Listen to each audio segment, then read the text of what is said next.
Welcome to Finnegan's Fireside Tales. Today we will be reading the story of the youth who went forth to learn what fear was, by Jacob and Wilhelm Grimm. A certain father had 2 sons, the elder of whom was smart and sensible, and could do everything, but the younger was stupid and could neither learn nor understand anything, and when people saw him they said, "There's a fellow who will give his father some trouble." When anything had to be done, it was always the elder who was forced to do it, but if his father bade him fetch anything when it was late, or in the night time, and the way led through the churchyard, or any other dismal place, he answered, "Oh no, father, I'll not go there, it makes me shudder," for he was afraid. Or when stories were told by the fire at night which made the flesh creep, the listeners often said, "Oh, it makes us shudder." The younger sat in a corner and listened with the rest of them, and could not imagine what they could mean. "They are always saying, 'It makes me shudder, it makes me shudder.' It does not make me shudder," thought he. "That too must be an art of which I understand nothing." Now it came to pass that his father said to him one day, "Hearken to me, thou fellow in the corner there, thou art growing tall and strong, and thou too must learn something by which thou canst earn thy living. Look how thy brother works, but thou dost not even earn thy salt." "Well, father," he replied, "I am quite willing to learn something. Indeed, if it could but be managed, I should like to learn how to shudder. I don't understand that at all yet." The elder brother smiled when he heard that, and thought to himself, "Good God, what a blockhead that brother of mine is. He will never be good for anything as long as he lives. He who wants to be a sickle must bend himself betimes." The father sighed and answered him, "Thou shalt soon learn what it is to shudder, but thou wilt not earn thy living by that." Soon after this the sexton came to the house on a visit, and the father bewailed his trouble, and told him how his younger son was so backward in every respect that he knew nothing and learnt nothing. "Just think," said he, "when I asked him how he was going to earn his bread, he actually wanted to learn to shudder." "If that be all," replied the sexton, "he can learn that with me. Send him to me, and I will soon polish him." The father was glad to do it, for he thought, "It will train the boy a little." The sexton therefore took him into his house, and he had to ring the bell. After a day or two, the sexton awoke him at midnight, and bade him arise, and go up into the church tower, and ring the bell. "Thou shalt soon learn what shuddering is," thought he, and secretly went there before him. And when the boy was at the top of the tower, and turned round, and was just going to take hold of the bell rope, he saw a white figure standing on the stairs opposite the sounding hole. "Who is there?" cried he, but the figure made no reply, and did not move or stir. "Give an answer," cried the boy, "or take thyself off, thou hast no business here at night." The sexton, however, remained standing motionless, that the boy might think he was a ghost. The boy cried a second time, "What dost thou want here? Speak if thou art an honest fellow, or I will throw thee down the steps." The sexton thought, "He can't intend to be as bad as his words," uttered no sound, and stood as if he were made of stone.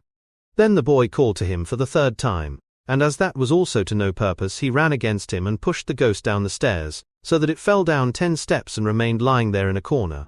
Thereupon he rang the bell, went home, and without saying a word went to bed, and fell asleep.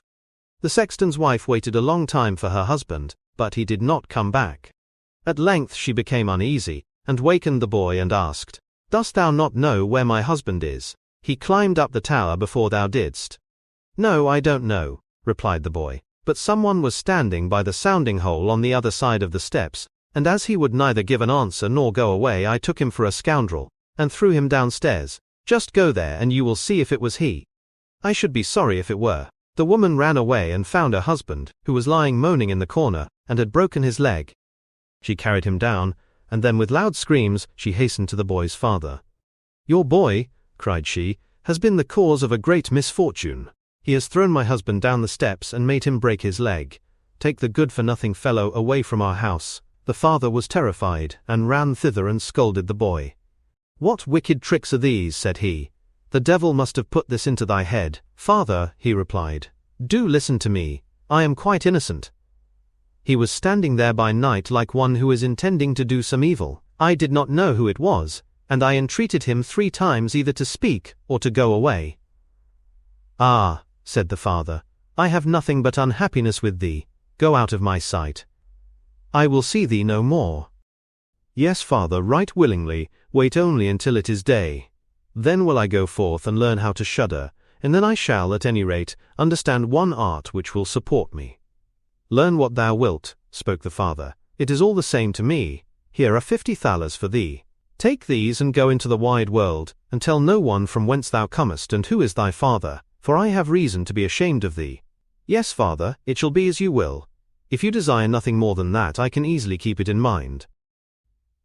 When day dawned, therefore, the boy put his 50 thalers into his pocket, and went forth on the great highway and continually said to himself, If I could but shudder! If I could but shudder!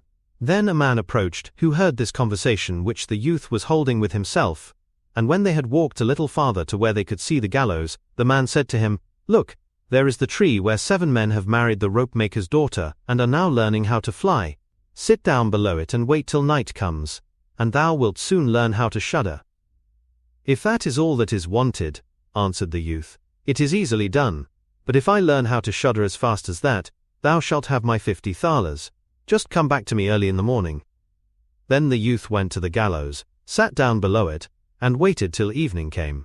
And as he was cold, he lighted himself a fire, but at midnight the wind blew so sharply that in spite of his fire he could not get warm. And as the wind knocked the hanged men against each other, and they moved backwards and forwards, he thought to himself, Thou shiverest below by the fire, but how those up above must freeze and suffer. And as he felt pity for them, he raised the ladder, and climbed up, unbound one of them after the other, and brought down all 7.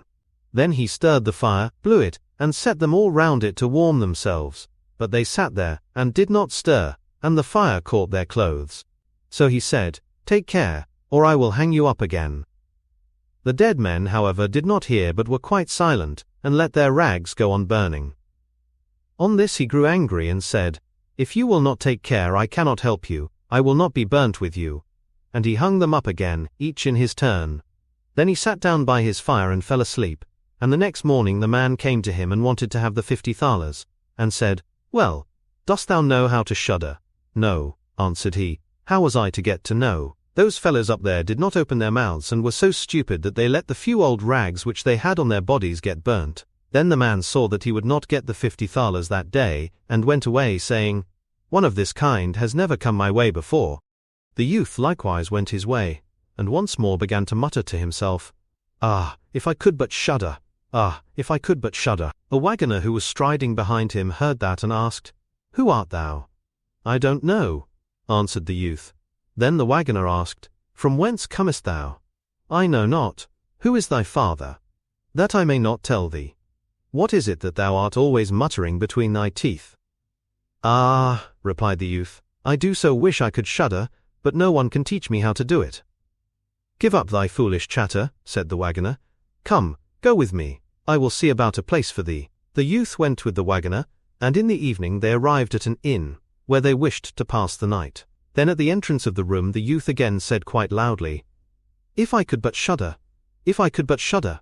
The host, who heard this, laughed and said, If that is your desire, there ought to be a good opportunity for you here. Ah, be silent, said the hostess. So many inquisitive persons have already lost their lives. It would be a pity and a shame if such beautiful eyes as these should never see the daylight again. The youth heard it, got up and said, It has not come to that yet. Then the king was astonished but very glad, and asked how he had fared. Very well indeed, answered he. One night is over, the 2 others will get over likewise. Then he went to the innkeeper, who opened his eyes very wide and said, I never expected to see thee alive again. Hast thou learnt how to shudder yet? No, said he, it is all in vain. If someone would but tell me. The second night he again went up into the old castle, sat down by the fire, and once more began his old song, If I could but shudder! When midnight came, an uproar and noise of tumbling about was heard. At first it was low, but it grew louder and louder. Then it was quiet for a while, and at length with a loud scream, half a man came down the chimney and fell before him. Hello, cried he, another half belongs to this. This is too little. Then the uproar began again, there was a roaring and howling, and the other half fell down likewise. Wait, said he, I will just blow up the fire a little for thee. When he had done that and looked round again, the 2 pieces were joined together, and a frightful man was sitting in his place. That is no part of our bargain, said the youth, the bench is mine. The man wanted to push him away, the youth however would not allow that, but thrust him off with all his strength, and seated himself again in his own place. Then still more men fell down, one after the other. They brought 9 dead men's legs and 2 skulls, and set them up and played at 9 pins with them. The youth also wanted to play and said, "Hark you, can I join you?" "Yes, if thou hast any money." "Money enough," replied he. "But your balls are not quite round." Then he took the skulls and put them in the lathe, and turned them till they were round. "There now, they will roll better," said he. "Hurrah! Now it goes merrily." He played with them and lost some of his money, but when it struck 12, everything vanished from his sight. He lay down and quietly fell asleep. Next morning the king came to inquire after him. "How has it fared with thee this time?" asked he. "I have been playing at 9 pins," he answered, "and have lost a couple of farthings." "Hast thou not shuddered then?" "Eh, what?" said he, "I have made merry. If I did but know what it was to shudder." The third night he sat down again on his bench and said quite sadly, "If I could but shudder." When it grew late, 6 tall men came in and brought a coffin.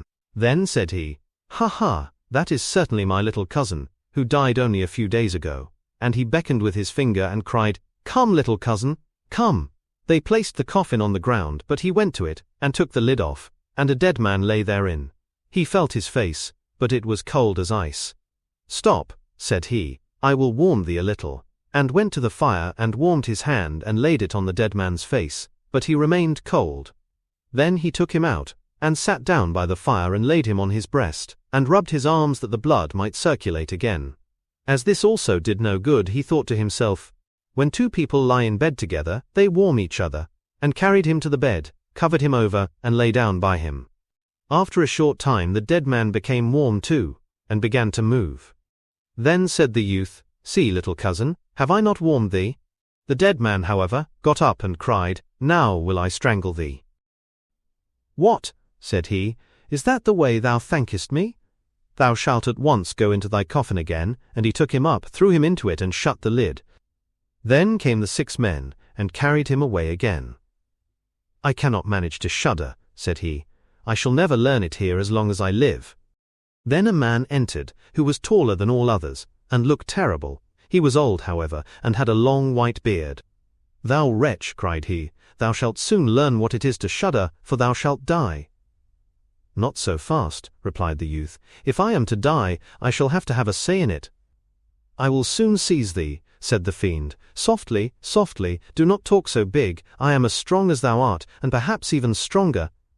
"We shall see," said the old man. "If thou art stronger, I will let thee go. Come, we will try." Then he led him by dark passages to a smith's forge, took an axe, and with one blow struck an anvil into the ground. "I can do that better still," said the youth, and went to the other anvil. The old man placed himself near, and wanted to look on, and his white beard hung down. Then the youth seized the axe, split the anvil with one blow, and struck the old man's beard in with it. "Now I have thee," said the youth. "Now it is thou who wilt have to die." Then he seized an iron bar and beat the old man till he moaned and entreated him to stop, and he would give him great riches. The youth drew out the axe, and let him go. The old man led him back into the castle, and in a cellar showed him 3 chests full of gold. "Of these," said he, "one part is for the poor, the other is for the king, the third is thine." In the meantime it struck 12, and the spirit disappeared. The youth, therefore, was left in darkness. "I shall still be able to find my way out," said he, and felt about, found the way into the room, and slept there by his fire. Next morning the king came and said, "Now thou must have learnt what shuddering is." "No," he answered, "what can it be? My dead cousin was here, and a bearded man came and showed me a great deal of money down below, but no one told me what it was to shudder." "Then," said the king, "thou hast delivered the castle, and shalt marry my daughter." "That is all very well," said he, "but still, I do not know what it is to shudder." Then the gold was brought up and the wedding celebrated. But howsoever much the young king loved his wife, and however happy he was, he still said always, "If I could but shudder, if I could but shudder." And at last she was angry at this. Her waiting maid said, "I will find a cure for him. He shall soon learn what it is to shudder." She went out to the stream which flowed through the garden, and had a whole bucketful of gudgeons brought to her. At night, when the young king was sleeping, his wife was to draw the clothes off him and empty the bucketful of cold water with the gudgeons in it over him, so that the little fishes would sprawl about him. When this was done, he woke up and cried, "Oh, what makes me shudder so? What makes me shudder so, dear wife? Ah, now I know what it is to shudder.